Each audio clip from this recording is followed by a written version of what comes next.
Welcome back, everybody, to a new part of our great Bannerlord Game of Thrones tournament series. In this part, the great Vipers of Dawn will clash against the Krakens of the Iron Islands. There can be only one winner of this fight, who will move on to the semi-finals of our Westerosi bracket. Who will it be? The Krakens or the Vipers of Dawn? Comment down below who you think is going to win this. Looks like the Ironborn are moving into a shield wall, guarding that small little ridge, while the Dornish Vipers are moving up in their beautiful, beautiful armor. A big fan of the Dornish armor. Having said that, the Ironborn lads are super strong. Looking at their awesome plate armor, it is very, very cool. Very cool indeed. And here we go, boys. The soldiers have met.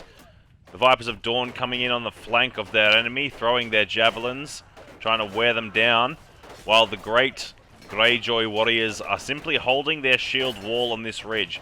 This is going to make it an impossible task if they can hold their position, but it looks like they're fanning out, trying to cover more ground so they can't be encircled. A wise strategy, if I do say so myself. The Dornish, instead of wrapping around here, look like they just want to meet them head on, which I think may be going the way of House Greyjoy. It's really hard to tell. There is a lot of death on both sides here. Their army's going relatively even. I think what might do it for the Dornish is their throwing weapons, but their center line is very quickly fading. They're losing a lot of men in the middle here, which could allow the Greyjoys to do exactly what they're doing and split the army in half. And I think this one might go to the Greyjoys, guys. The infantry round.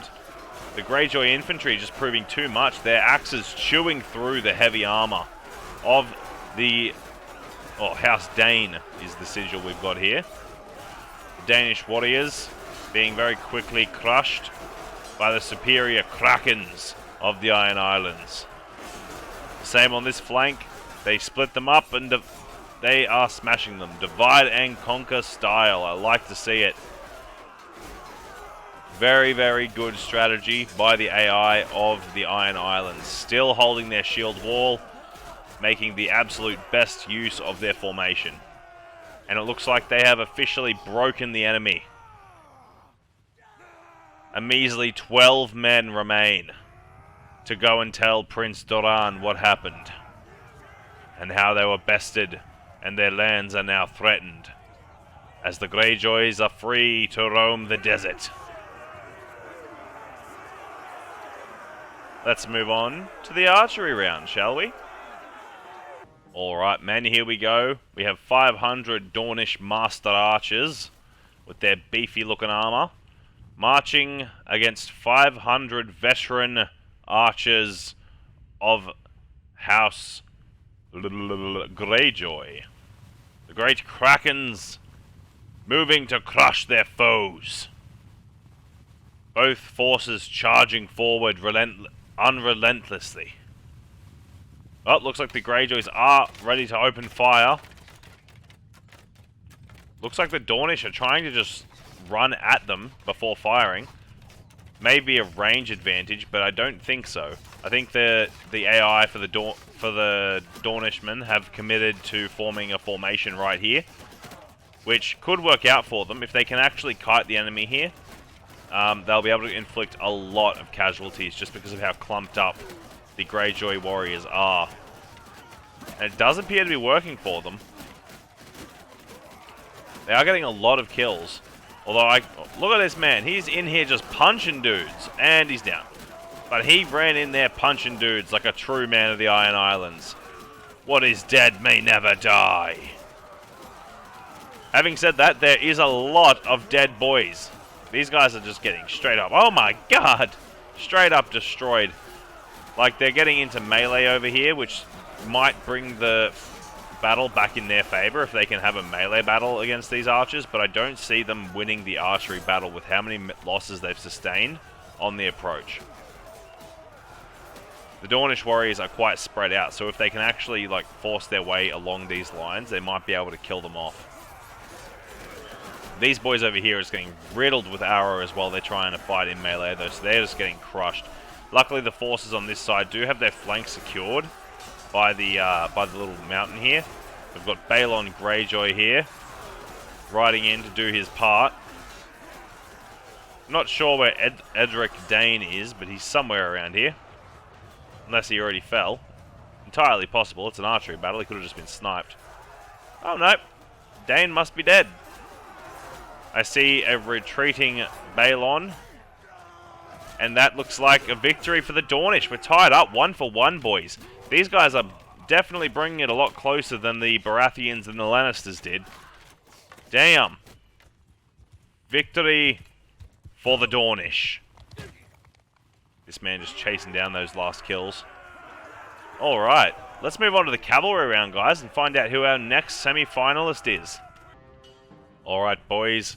We have the great Dornish Cobra Cavalry facing off against some very basic Greyjoy horsemen. I don't honestly have too much faith in the Greyjoys here, as I don't think they have a massive advantage as far as cavalry goes. But here we go. The charge commences. The men have met in the center. This is going to be a true hack and slash.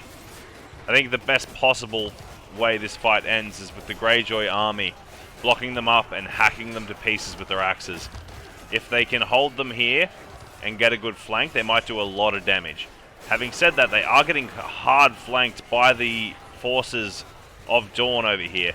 So they need to get these forces over here that are on this hill around the back, like now. They do have some men grouping up towards the rear here. Looks like a lot of hacking and slashing going on. Alrighty. Alright. Looks like, oh, it's very heavily Dornish favored right now. That's insane. Apologies if you guys heard that noise. That was just from my daughter's phone. She's watching some YouTube. Speaking of YouTube, guys, if you're enjoying this content, drop a like, drop a comment, and subscribe if you're new here. We are on the way to 1,000 subscribers, and there will be so much more Game of Thrones content coming, including the new ROT release, which will be out soon, which is going to have rideable dragons, the ability to execute lords with fire, true Dany style, and yeah, it's just a lot of new fun stuff coming. Complete reworks for characters and troop trees. A lot of fun stuff, guys. A lot of fun stuff. Of course, I'll be showcasing all of the changes as soon as the new version comes out. And to a lot of you guys' pleasure, it's going to be on the Steam Workshop, which means all you have to do is subscribe to the mod and you'll be able to play.